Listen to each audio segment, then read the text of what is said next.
एक कथा भक्त लोग बताते हैं जिसके द्वारा वो शिक्षा दे रहे थे भक्त की कैसे व्यक्ति अपने मन को अपनी बुद्धि के द्वारा सीमित कर सकता है।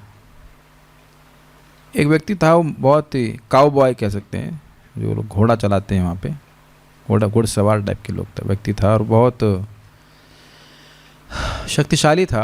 और घोड़े से एक पर्वत के ऊपर जा रहा था तो एकदम से उसको एक आवाज़ सुनाई पड़ी एक लड़की की, हेल्प, बचाओ बचाओ करके। तो आप चित्र में देख ही सकते हैं कि वो जाता है, उसको बचाता है। मतलब वो बचाने के लिए प्रस्तुत हो रहा होता है।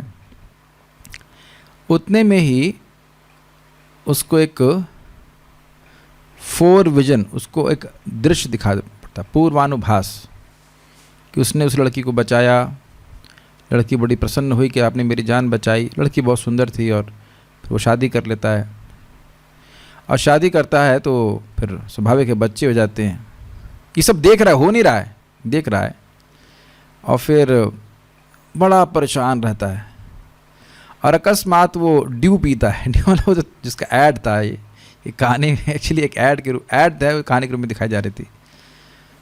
तो वो बड़ा दुखी होने के कारण कुछ ठंडा पानी पीने की इच्छा रखता है, तो पीता है। तो जैसे ही पीता है तो उसका सपना टूट जाता है, वो सपने के बाहर आ जाता है और वो समझ जाता है कि नहीं, इस प्रकार से बचाना उसके लिए अच्छा नहीं रहता। और वो छोड़ देता है उस लड़की को वहीं टंगे हुए और वो आगे बढ़ जाता है। तो कहने का क्या आशय है? आशय यह है कि देखिए, हमारे मन की प्रवृत्ति ही यही है कि काश इस बार ये भोग मिल जाता तो मैं संतुष्ट हो जाता, बस, और उसके बाद मुझे कुछ नहीं चाहिए। लेकिन ये तो मुझे अभी चाहिए ही, इसके बिना तो मैं जी नहीं सकता, इसके बिना तो मैं बिल्कुल नहीं जी सकता। वो अलग अलग प्रकार से कह सकते हैं। स्त्री की इच्छा हो सकती है, धन की इच्छा हो सकती है, प्रतिष्ठा की इच्छा हो सकती है, घर की इच्छा हो सकती है। लेकिन अगर विचार व्यक्ति करेगा तो ये देखेगा कि इसका फल जो है वो बहुत बुरा होता है। ये तो भी उस समय मन बिल्कुल नहीं चाहता है सुनना, लेकिन मन को बुद्धि के द्वारा सीमित करना पड़ता है। और एक और बात ध्यान देनी होगी कि जब हम जाप करते हैं तो ये भोग की वासना और प्रकट होती हैं।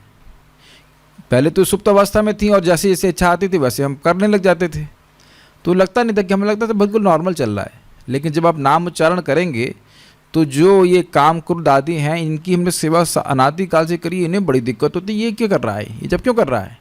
तो वे मतलब शत्रु की तरह प्रबल होकर, शत्रु तो पहले से हैं लेकिन प्रबल होकर बाहर आते हैं और बहुत प्रेरित करते हैं कि हमारे मन को कि भाई तुम ये चाहो, ये तो तुम्हें करना ही पड़ेगा, ये तो तुम्हें करना ही पड़ेगा।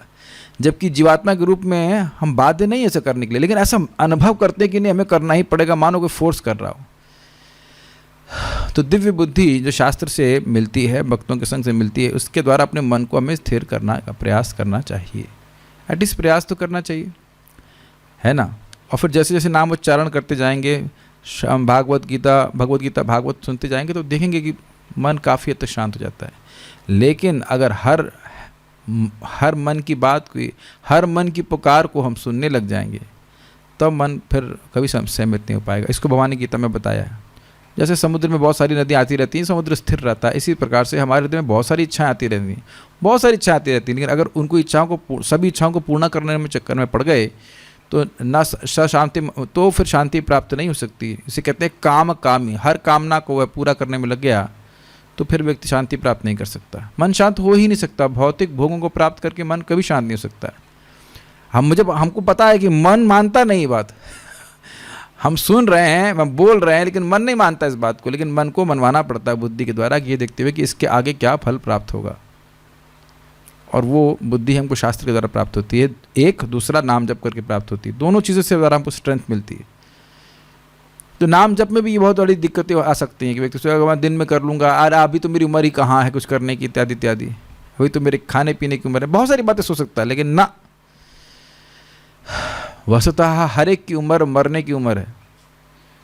और उसको ये सोचना चाहिए। बहुत अच्छी बात भक्त बता रहे थे कि मान लीजिए जानवर के 2 हाथ होते हैं, दो टांगे होती हैं और केवल मुंह होता है, हाथ नहीं होता कुछ करने के लिए। कितना असहाय अवस्था है बताइए। तो अगर व्यक्ति रिस्पॉन्सिबल जीवन नहीं जिएगा तो आगे कुछ भी हो सकता है। तो इसलिए बहुत दृढ़ता से व्यक्ति को इस जप में लगना चाहिए ताकि इस माया की पुकार को हेल्प हम नेग्लेक्ट कर सकें, and we actually help ourselves by chanting Hare Krishna mantra. So Hare Krishna.